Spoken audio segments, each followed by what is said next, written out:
Hi hello மகா கந்த சஷ்டி விரதம் 22லேருந்து start ஆகுதுங்க. நம்ம அடுத்த முறையாக என்ன பார்த்துட்ருக்கோம், லாஸ்ட்டாக மிளகு விரதம் பார்த்தோம். நெக்ஸ்ட்டு எனக்கு ரொம்ப பட்னிலாம் இருக்க முடியாதுங்க, நான் ஏதாவது ஒரு வேளை சாப்பிட்ணும் அப்படின்னு நினச்சிங்க அப்படின்னா மதியம் ஒரு வேளை மட்டும் உணவு எடுத்துக்கோங்க.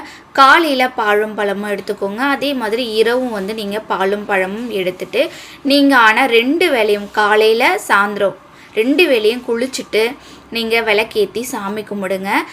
முருகப்பெருமானுக்கு நம்ம கந்தசஷ்டி விரதம் இருக்கிறதால நிறைய பயன் இருக்குது. இதில் என்னோடய எக்ஸ்பீரியன்ஸையும் என்னோட வீடியோவில் லாங் வீடியோவில் கொடுக்க போகிறேன். உங்களுக்கு வேணும்னா அதையும் நீங்கள் கிளிக் பண்ணி பார்க்கலாம்.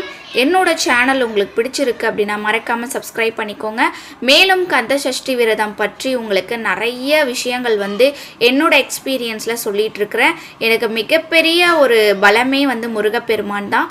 அடுத்த வீடியோவில் பார்க்கலாம். பாய்.